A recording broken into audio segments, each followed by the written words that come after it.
Welcome to hyper TV news.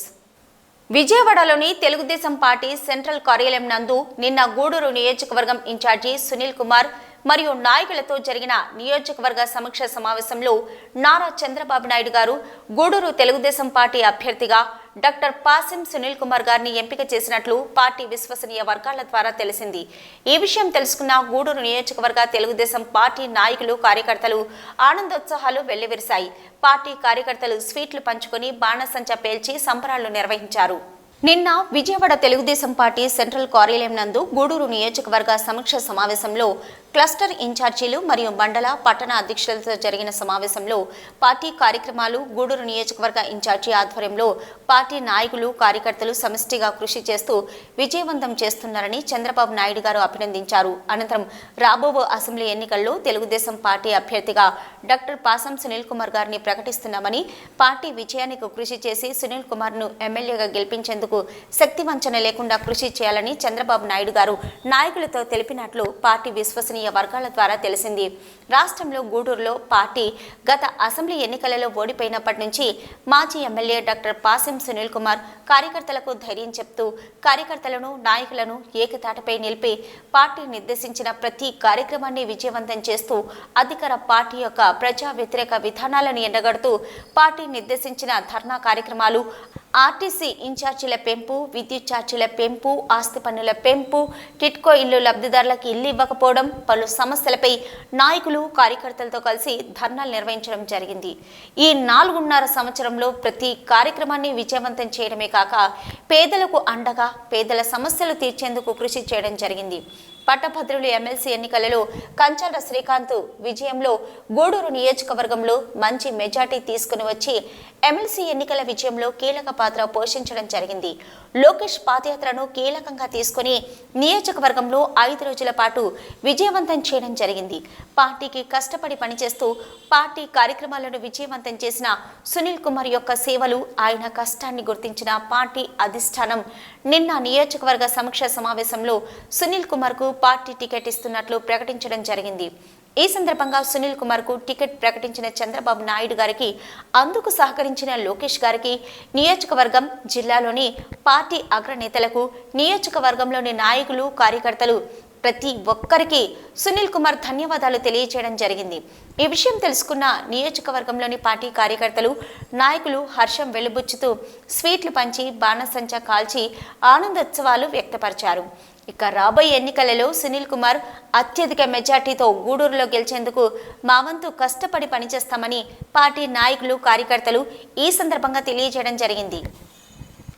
ఎక్కడైనా చట్టవిరుద్ధంగా పేకాట ఆడుతుంటే సమాచారాన్ని ప్రజలు ఎస్ఈబీ అధికారులకు తెలియజేయాలని మంగళవారం రాత్రి మాల్యవ నగర్లో ఓ ఇంటిలో పేకాట ఆడుతున్న 7 మందిపై కేసులు నమోదు చేయడం జరిగిందని Gudur special enforcement bureau CI Vijay Kumar వెల్లడించారు.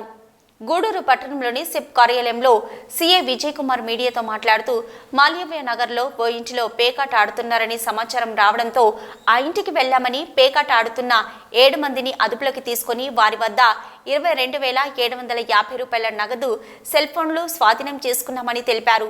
ఎక్కడైనా పేకాట ఆడుతూ ఉన్న సమాచారాన్ని ప్రజలు సిప్ అధికారులకు తెలియజేయాలని సూచించారు. నిన్న జూలై 25వ తేదీన సాయంత్రం గూడూరు 2వ పట్టణ పరిధిలోని మాలవ్య నగర్లో ఒక ఇంటిలో చట్టవిరుద్ధంగా పేకాట ఆడుతున్నారనే సమాచారం మేరకు ఉన్నతాధికారుల యొక్క ఆదేశాలను తీసుకొని వారి యొక్క ఆదేశాల మేరకు పేకాట స్థావరంపై దాడులు నిర్వహించడం జరిగింది. ఈ దాడుల్లో మొత్తం 7 వ్యక్తులు చట్టవిరుద్ధంగా ఒక రూమ్లో పేకాట ఆడుతూ పట్టుబడ్డారు. వీరి వద్ద నుండి 22,750 రూపాయల నగదును స్వాధీనం చేసుకున్నాం. అలాగే వారి వద్ద నుండి మొబైల్ ఫోన్స్ను కూడా సీజ్ చేయడం జరిగింది.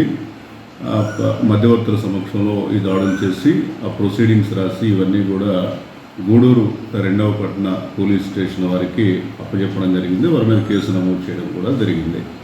ఎక్కడైనా కూడా ఈ పేకాట చట్టవిరుద్ధంగా నిర్వహించడం అనేది నేరం. దీనికి కేసు నమోదు చేయడం, అరెస్ట్ చేయడం, ఫర్దర్ ప్రొసీజర్ అంటే ఉంటుంది. ఎక్కడా కూడా పేకాట అనేది ఎవరు ఆడవద్దని ఎవరైనా ఆడుతుంటే మాకు దయచేసి సమాచారం ఇవ్వాల్సిందిగా ప్రజలందరికీ కూడా విజ్ఞప్తి చేస్తూ ఉన్నాం. మా Gudur SCB phone number 9440902513 94 40 90 25 13. Thank you.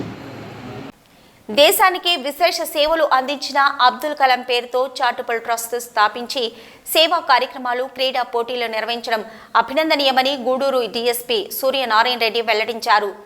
Gudur పట్టణంలోని DRW మహిళా కళాశాలలో doctor APJ Abdul Kalam charitable trust ఆధ్వర్యంలో అండర్-15 చదరంగ పోటీలు ఏర్పాటు చేశారు. ఈ పోటీలను DSP సూర్యనారాయణ రెడ్డి ప్రారంభించారు. చిన్నారులతో ముచ్చటించారు. అనంతరం జరిగిన సమావేశంలో DSP సూర్యనారాయణ రెడ్డి మాట్లాడుతూ అబ్దుల్ కలాం సాధారణ కుటుంబంలో జన్మించి ఎంతో కష్టపడి చదువుకొని ఉన్నత స్థాయికి ఎదిగి దేశానికి విశేష సేవలు అందించారని గుర్తు చేశారు. విద్యార్థులు చిన్నతనం నుంచి ఒక లక్ష్యాన్ని నిర్దేశించుకొని దాన్ని సాధించేందుకు నిరంతరం కష్టపడాలని సూచించారు. అబ్దుల్ కలాం పేరుతో చారిటబుల్ ట్రస్ట్ స్థాపించి ఇటువంటి కార్యక్రమాలు ఏర్పాటు చేసినందుకు నిర్వాహకులను అభినందిస్తున్నామని అన్నారు. ఈ కార్యక్రమంలో rural CI Dasaratha Ramarao, trust నిర్వాహకులు తాజుద్దీన్, పార్వతయ్య, నరేంద్ర, గోపి తదితరులు పాల్గొన్నారు. అనంతరం క్రీడా పోటీలు ఉత్కంఠభరితంగా సాగాయి.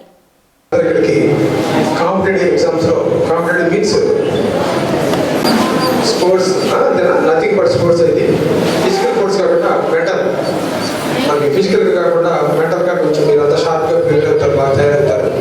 ఆ పాయింట్ ఆఫ్ వ్యూలో ఈరోజు ఈ ఫంక్షన్ అటెండ్ మనం చేయటం మన తాజుద్దీన్ గారు అబ్దుల్ కలాం చారిటబుల్ ట్రస్ట్ అని స్థాపించి 80s నుంచి లాస్ట్ సార్ అబ్దుల్ కలాం గారు చనిపోయిన నాటి నుండి ఈ రోజు వరకు కంటిన్యూగా ప్రోగ్రామ్స్ కండక్ట్ చేస్తూ వారిని వారు గుర్తుంచుకోవడం అనేది మంచి శుభపడ్డాము. వారికి మీ అందరి తరఫున మనందరి తరఫున కూడా కృతజ్ఞతలు తెలియపరచాలి.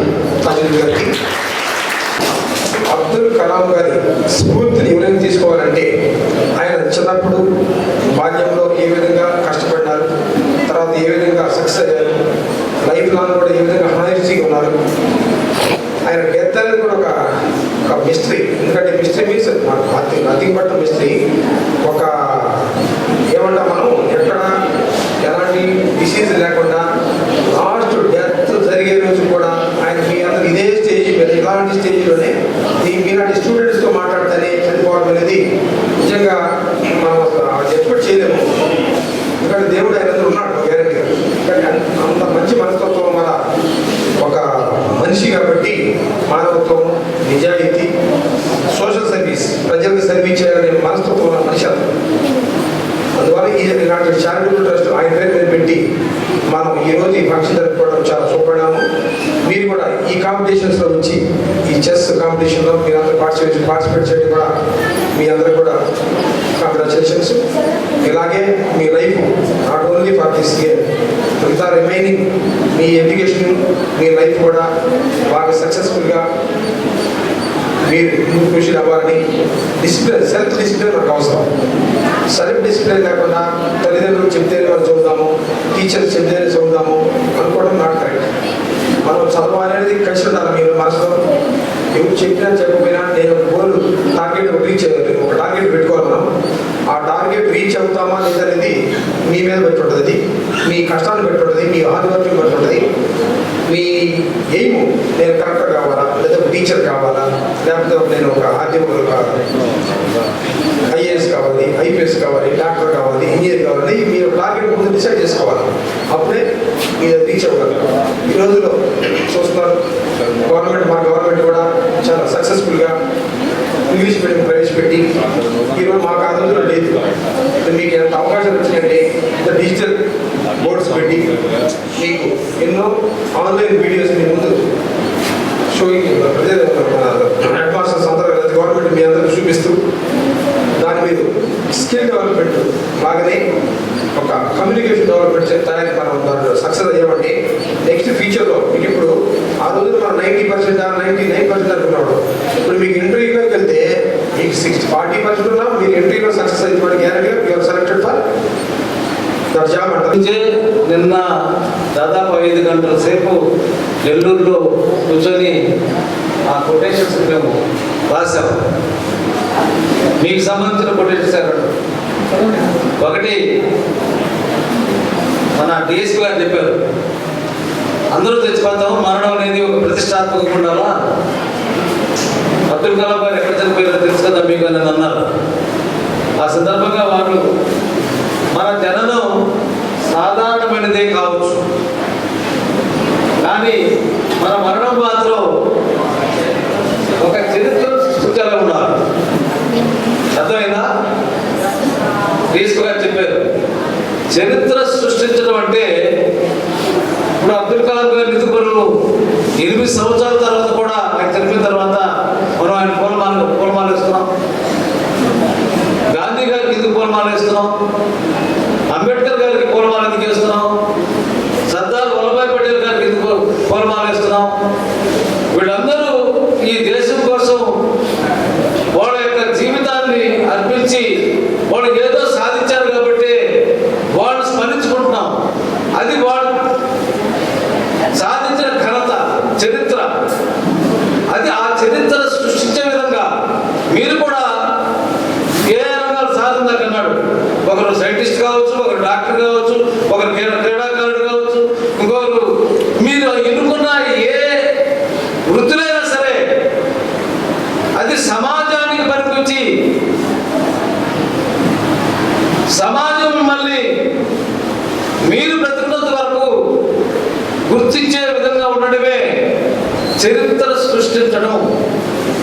అది మీకే సాధ్యం అవుతుంది. ఇప్పుడు విద్యార్థులు ఉన్నప్పుడు ఆయన మహానుభావుడు విద్యార్థిగా ఉన్నప్పుడు ఆయన అకుంఠిత దీక్షతో ఎంతో కష్టపడి ఒక మిసైల్ మ్యాన్ గా ఈరోజు రాకెట్లు పైకి పంపించే విధంగా ఆయన కష్టపడ్డాడు కాబట్టి ఆయన చరిత్ర సృష్టించాడు. అందుకే ఆయన మనం చేసుకుంటాం. ఇవి ఇప్పటివరకున్న హైపర్ టీవీ న్యూస్.